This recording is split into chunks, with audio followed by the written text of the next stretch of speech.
Oke, Bismillahirrahmanirrahim. Assalamualaikum warahmatullahi wabarakatuh. Kita bertemu di pertemuan ketiga untuk mata kuliah Geografi Desa Kota ya, teman-teman. Jadi saya mau mohon maaf terlebih dahulu karena pertemuan ketiga kali ini tidak bisa hadir langsung di kelas karena ada kepentingan yang lain yang harus dikerjakan dan tidak bisa ditinggalkan begitu. Jadi pertemuan kali ini kita akan direkam saja dan nanti teman-teman tinggal lihat video ini. Kemudian ada beberapa tugas juga nanti di akhir yang akan saya berikan terkait perkuliahan kali ini. Jadi untuk pertemuan ketiga kali ini yaitu terkait perkembangan desa ya teman-teman. Tidak akan lama lah, insya Allah hanya setengah jam, nanti tinggal teman-teman lihat saja begitu. Oke, nah untuk materinya sendiri terkait perkembangan desa, nah, di sini juga teman-teman sudah membuat tugas ya di minggu kemarin terkait perkembangan desa atau materi pada pertemuan ketiga kali ini. Biar tidak apa ya memakan banyak waktu, saya langsung saja. Pertama yang ingin saya bahas yaitu tentang potensi desa. Potensi desa terdiri dari tiga ya teman-teman. Yang pertama ada potensi fisik, yang kedua potensi sumber daya manusia, dan yang ketiga ada potensi kelembagaan. Nah, untuk potensi fisik di sini ada luas wilayahnya, posisinya di mana, kemudian tanahnya bagaimana, air, iklim, binatang, ternak, dan lain-lain. Nah, luas di sini apakah semakin luas desa itu akan menjadi potensi semakin besar atau malah sebaliknya begitu ya, teman-teman bisa menilainya sendiri. Kemudian posisinya apakah strategis atau tidak. Nah, apabila strategis berarti eh, potensinya besar atau rendah begitu. Apabila tidak strategis potensinya besar atau rendah. Nah, itu pun teman-teman bisa menilai sendiri. Tanah misalnya tanah subur berarti potensinya tinggi dan sebaliknya kalau tidak subur berarti potensinya rendah begitu. Airnya apakah tersedia sepanjang tahun atau bahkan hanya ada di musim hujan dan kering di musim kemarau. Nah, berarti kalau yang ada sepanjang tahun itu dia potensi desanya tinggi. Iklim, nah iklim di sini ekstrim atau tidak. Nah iklim di sini nanti nyambungnya ke kenyamanan tempat tinggal ya. Kalau iklimnya biasa atau nyaman, suhunya tidak terlalu tinggi atau tidak terlalu rendah, kemudian curah hujannya memadai begitu ya, itu berarti potensinya tinggi. Binatang ternak, nah binatang ternak yang bisa hidup di sini misalnya banyak variasinya atau terbatas, nah itu berarti potensinya tinggi kalau yang banyak varietasnya. Kalau terbatas berarti yang bisa hidup di sana itu potensi desanya rendah. Kemudian potensi SDM atau sumber daya manusia di sini ada fisik dan non fisik, nah, kualitas dan kuantitas. Berarti secara fisik apakah rakyatnya penyakitan atau tidak itu kan mungkin kaitannya dengan tingkat kesehatan dan lain-lain. Apabila di sana banyak yang sakit, banyak wabah penyakit, berarti dia potensi sumber daya manusianya rendah. Kebalikannya apabila rakyatnya sehat-sehat, masyarakatnya sehat-sehat, berarti kualitas fisik sumber daya manusianya dia tinggi. Kemudian terkait tingkat pendidikan juga. Nah, ini lebih ke kuantitas ya, kuantitas dan kualitas juga. Misalnya di desa tersebut tingkat pendidikannya masih rata-rata SD. Nah, itu berarti potensi sumber daya manusianya rendah. Dan apabila misalnya tingkat pendidikan di desa tersebut minimal SMA, bahkan perguruan tingginya sudah banyak, begitu yang S1, S2, atau bahkan S3, berarti dia secara sumber daya manusia potensinya tinggi. Nah, yang ketiga ada yang disebut potensi kelembagaan. Masyarakat desa cirinya memiliki semangat gotong royongan yang tinggi dalam ikatan kekeluargaan yang erat. Disebutnya Gemenskap. Nah, merupakan landasan yang kokoh bagi kelangsungan program pembangunan. Masyarakat desa jelas ya, gotong royongnya tinggi, saling merasakan apa yang menjadi kelemahan masing-masing dan saling menolong begitu. Kemudian yang kedua, lembaga desa seperti BPD, Lembaga Pemberdayaan Masyarakat Desa LPMD, tim penggerak PKK, RW, RT, Karang Taruna dan lain-lain biasanya di desa itu sangat kompak karena mereka saling mengenal satu sama lain dan saling mendukung begitu. Yang ketiganya atau C, lembaga pendidikan, sekolah, perpustakaan desa, kelompok penyuluhan, simulasi, dan lain-lain. Nah, di sini kalau misalnya lembaga pendidikan, apakah di desa tersebut sudah banyak SD, bahkan sudah ada SMP atau SMA, berarti potensi desanya tinggi. Gitu ya. Oke, kemudian lembaga kesehatan, puskesmas, posyandu, dan BKIA. Nah, ini puskesmas apabila ada posyandunya juga puskesmasnya lengkap misalnya, berarti potensi desanya juga tinggi. Begitupun sebaliknya. Lembaga ekonomi seperti Koperasi Unit Desa, KUD, kalau sekarang ada BUMDes ya, atau Badan Usaha Milik Desa, Pasar Desa, dan Lumbung Desa. Apabila semuanya lengkap dan berjalan dengan baik, berarti dia potensi desanya tinggi juga. Terakhirnya, aparatur dan pamong desa merupakan sarana pendukung kelancaran dan ketertiban pemerintahan desa. Peranannya sangat penting bagi perubahan dan tingkat perkembangan desa. Ini juga jelas. Pengelolaan yang baik di desa tersebut itu akan membuat potensi desanya tinggi karena nantinya akan bisa mengolah segala macam potensi yang ada di desa tersebut. Berarti kalau pemerintahannya bersih, otomatis pengelolaan desanya pun dia akan baik begitu dan bisa memaksimalkan segala macam potensi yang ada di desa tersebut begitu. Oke, saya lanjutkan. Nah, ini akan saya bahas sekilas tentang permasalahan desa, nanti lebih detailnya akan disampaikan pada pertemuan keempat di minggu depan. Yang pertama adalah terbatasnya kecukupan dan mutu pangan. Nah, kadang-kadang di desa itu lahan pertanian banyak, tapi kualitas dan kuantitasnya rendah kadang-kadang. Nah, itu berarti masuk ke mutu pangan. Nah, di sini bisa menjadi masalah apabila kuantitas lahan pertanian banyak, tapi ternyata hasil produksinya sedikit. Nah, itu mungkin butuh campur tangan para ahli, dalam hal ini ahli pertanian ataupun dari penyuluh pertanian yang ada di kabupaten. Itu permasalahannya pertama, bisa jadi karena kurang pengetahuannya petani dan lain-lain faktornya banyak ya. Yang kedua, terbatasnya aksesibilitas dan rendahnya kualitas layanan pendidikan. Misalnya sekolahnya hanya sedikit dan kualitasnya jelek misalnya gitu. Gurunya cuma ada 2 atau 3, sedangkan kebutuhannya banyak. Itu pun menjadi masalah di desa ya, dan tidak sedikit yang masih ada yang seperti itu di kita sekarang. Yang ketiga, terbatasnya aksesibilitas dan rendahnya kualitas. Oke, saya lanjutkan ya.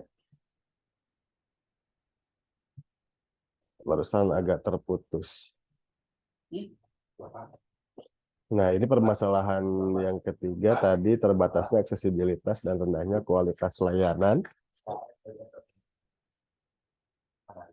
Oke, nah ini misalnya puskesmasnya terbatas, kemudian sumber daya manusia seperti bidan, perawat, dokternya tidak ada gitu ya, fasilitas kesehatannya terbatas. Nah, ini pun jadi masalah di desa karena tingkat kesehatan itu harus ditunjang oleh hal-hal seperti itu gitu.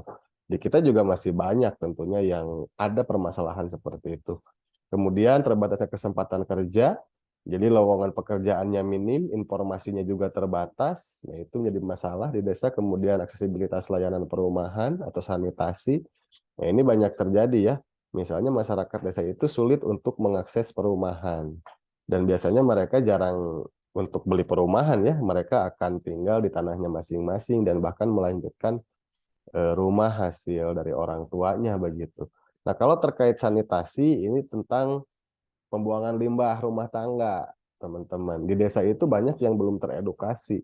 Banyak yang limbah rumah tangganya itu dibuang langsung ke kolam-kolam ikan begitu atau dibuang langsung ke selokan. Nah, itu tidak boleh karena itu akan mencemari tentunya. Kalau sekarang aturannya itu harus punya pembuangan secara pribadi, misalnya membuat semacam sumur kedalaman tertentu, dan nanti dia limbah-limbahnya dibuang ke sana secara masing-masing per rumah. Nah, aturannya sekarang seperti itu. Kalau dulu bahkan kan untuk BAB di atas kolam ikan ya. Saya juga pernah mengalami di era tahun 90-an dulu. Tapi kalau sekarang alhamdulillahnya sudah tidak ada lagi yang seperti itu. Karena kan biasanya ikannya langsung dimakan juga gitu oleh yang punyanya. Itu tidak sehat begitu. Kemudian terbatasnya layanan air bersih, nah itu jadi masalah karena di beberapa desa juga banyak yang belum memiliki air bersih karena mereka akses untuk airnya terbatas, misalnya hanya musim hujan saja, musim kemarau mereka nggak punya. Terus terbatasnya sarana, nah ini juga iya. Sarana di sini misalnya jalan atau bahkan fasilitas untuk olahraga di desa juga terbatas. Itu masih banyak yang seperti itu. Lemahnya kepastian kepemilikan dan penguasaan tanah.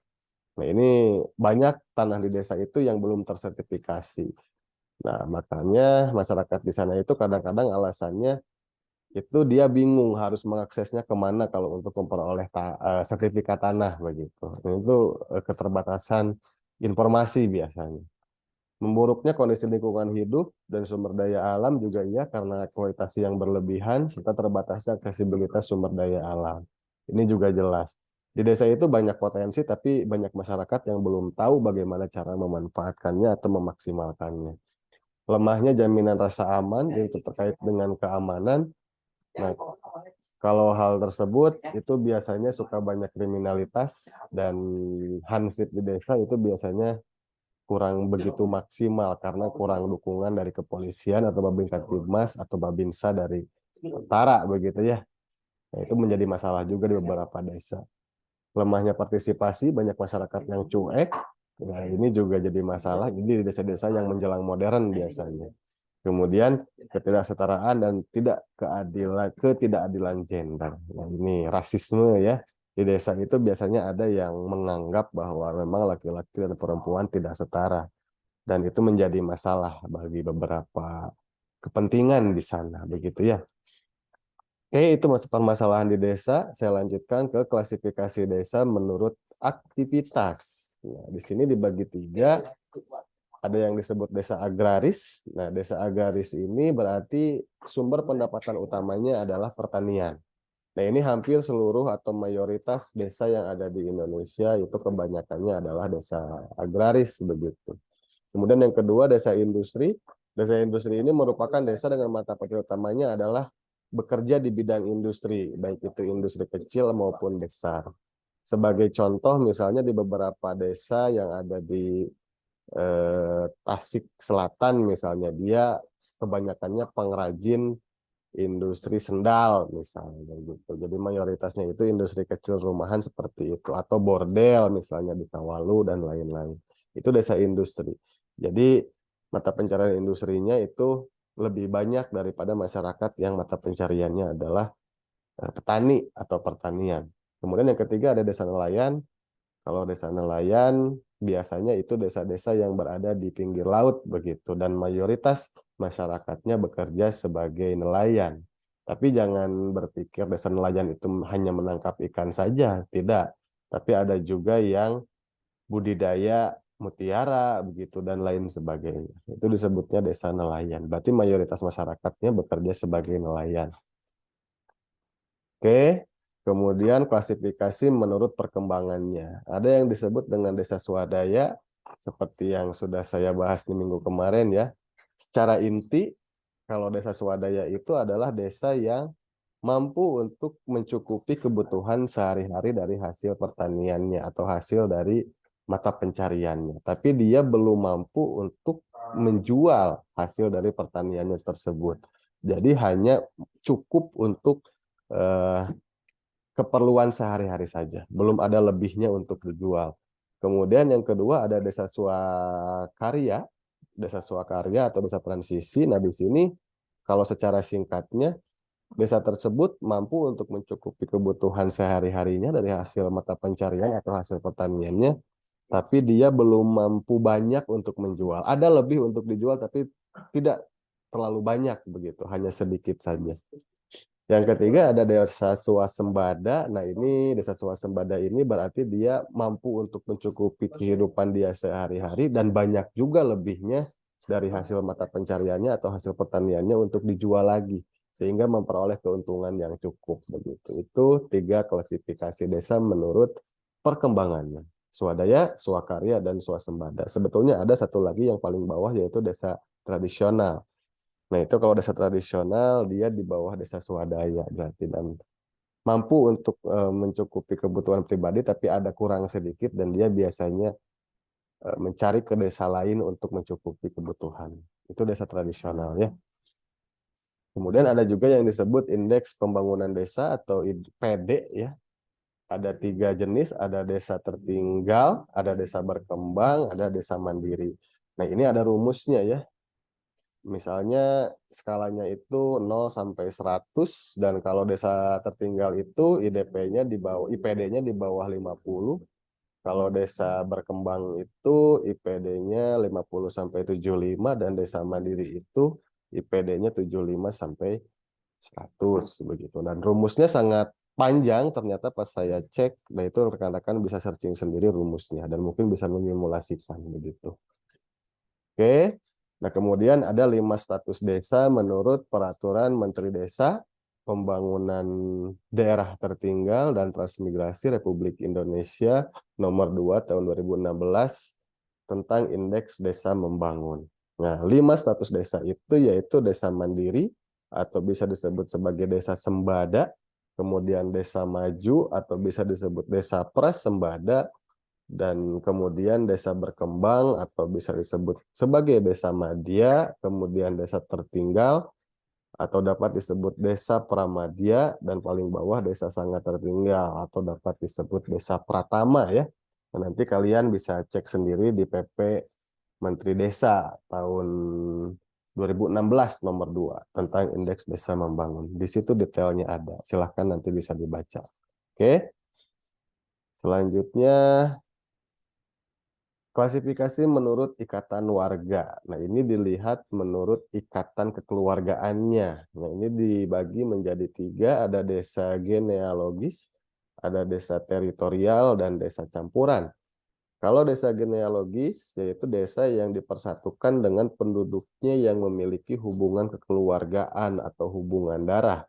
Jika di Indonesia sendiri tidak sulit menemukan satu desa yang masih bersaudara, baik jauh maupun dekat. Nah, ini juga di pertemuan kemarin saya sudah singgung, ada satu desa itu yang satu desanya dia masih ada ikatan keluarga begitu. Misalnya di depan rumah ada Amang gitu ya, di belakang rumah ada Nini, di pinggir kanannya ada Bibi gitu, dan di pinggir kanannya ada siapa, dan biasanya mereka masih ada ikatan satu keluarga walaupun ya agak jauh-jauh juga ya, tapi ada ikatan satu darah dan kekeluargaan gitu. Oke, kemudian yang selanjutnya yang kedua desa teritorial, yaitu desa yang dipersatukan oleh kesamaan kepentingan dan wilayah dengan batas-batas tertentu. Misal, di desa tersebut memang tidak seutuhnya ikatan kekeluargaan, tapi ada kepentingan yang sama. Misal desa nelayan, itu kan kepentingannya sama, semuanya nelayan. Walaupun tidak satu keluarga ya semuanya. Atau ada yang disebut desa pekerja migran. Nah, itu biasanya desa-desa tersebut pekerjaannya sama, yaitu kerja di pabrik A misalnya. Oke, yang ketiga desa campuran, yaitu suatu desa yang dipersatukan baik dari hubungan darah maupun kesamaan kepentingan. Ini campur, eh, baik dia kekeluargaannya tinggi, kemudian kesamaan kepentingannya juga ada begitu. Nah, ini campuran antara desa genealogis dan desa teritorial. Sekeluarga semua dan mempunyai ikatan kesamaan. Saya pernah menemukan itu di Kawalu ya, ada satu dusun yang rata-rata pekerjaannya adalah petugas PLN. Bahkan mereka rata-rata satu keluarga begitu. Nah, itu mungkin bisa masuk ke desa campuran kategorinya. Secara genealogis mereka satu keluarga dan secara teritorial pun mereka satu pekerjaan rata-rata, yaitu di PLN atau kelistrikan begitu. Itu bisa dikategorikan sebagai desa campuran. Oke. Saya lanjutkan. Nah, potensi desa menurut luas wilayah. Di sini ada 5 kategori. Yang pertama ada desa kecil, luasnya kurang dari 2 km. Yang kedua ada desa kecil yang kategori 2, luas wilayahnya 2 sampai 4 km. Yang ketiga ada desa sedang, luasnya antara 4 sampai 6 km persegi. Kemudian desa besar yang pertama, luasnya 6 sampai 8 km persegi.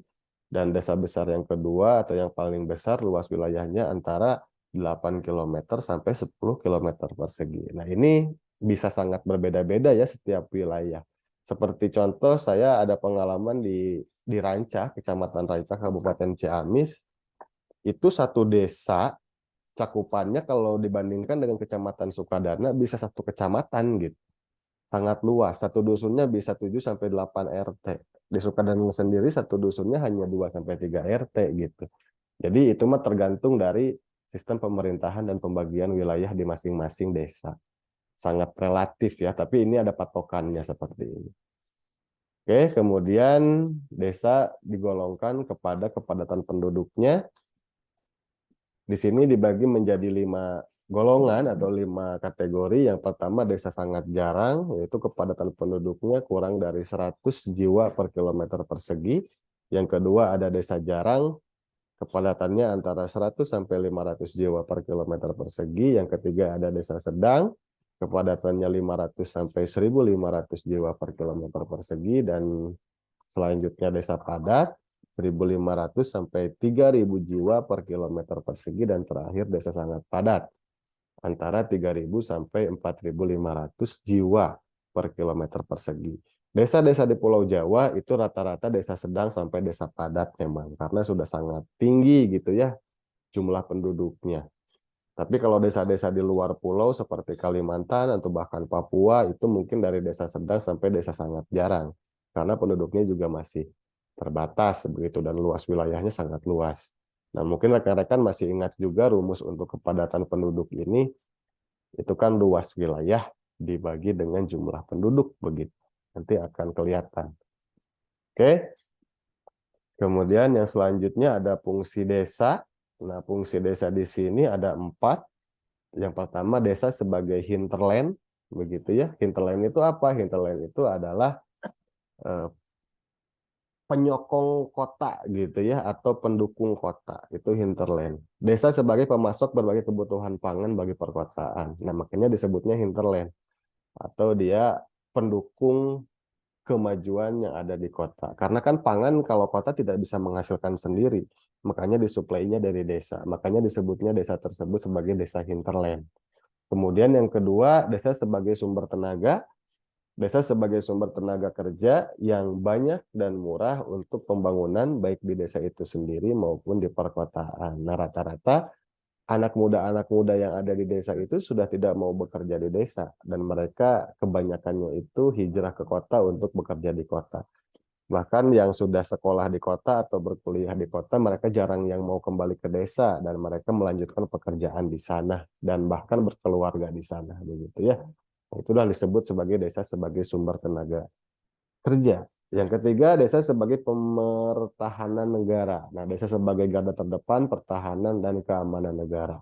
Biasanya di desa itu secara keamanan itu lebih terkondisikan ya, karena memang masyarakatnya masih rasa kekeluargaannya tinggi, berbeda dengan di kota. Makanya di sini desa disebut sebagai pemertahanan negara, sebagai subjek penyeimbang lah. Kalau di kota banyak kerusuhan, di desa biasanya enggak begitu. Kemudian desa merupakan mitra pembangunan, ini juga jelas. Jadi banyak desa-desa sekarang yang dijadikan mitra pembangunan oleh orang kota, misalnya untuk menyumbang tenaga kerja atau bahkan melakukan pembangunan di desa dan lain sebagainya. Itu 4 fungsi desa. Oke, seperti itu saja untuk materi kita di pertemuan ketiga ya di hari ini. Nanti silakan teman-teman kalau ada yang ingin ditanyakan bisa langsung bertanya pada kolom komentar di YouTube atau bisa langsung di WA Group. Saya tunggu, karena kalau tidak ada yang bertanya sama sekali, nanti saya yang akan bertanya begitu ya terkait materi yang sudah barusan saya sampaikan. Tidak terlalu banyak sih, mudah-mudahan rekan-rekan bisa memahaminya dengan baik begitu.